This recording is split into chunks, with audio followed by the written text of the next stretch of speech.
Welcome to the Slop Farm. Enjoy the video. In this video, I will explain how to reset your monitor. First, locate the physical buttons on your monitor, usually found on the bottom, side, or back. Press the main menu button to access the on-screen display, or OST menu. This menu allows you to adjust various settings. Once the OSD is visible, navigate through the options to find the menu or settings section.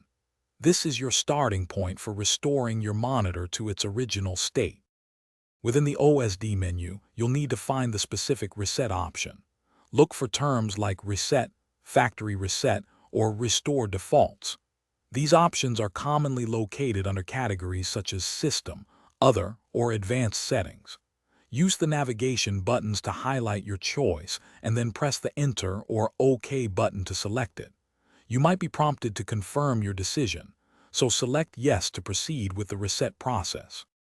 Understanding what a factory reset accomplishes is important. This action will revert all of your monitor's customized settings back to their original, out-of-the-box values.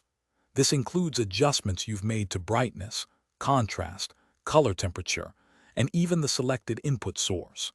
Essentially, your monitor will behave and display as it did the very first time you powered it on.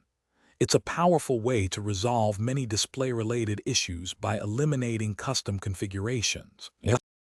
After successfully performing a factory reset, you might want to readjust some of your preferred settings, like brightness or contrast, to suit your viewing environment. If by chance, the original issue persists even after the reset, don't worry. A good next step is to check all your display cable connections, ensuring they are firmly seated. Also, consider updating your computer's graphics card drivers, as outdated drivers can sometimes cause display problems. These steps often resolve lingering issues. Thanks for watching. Consider subscribing if we helped you today.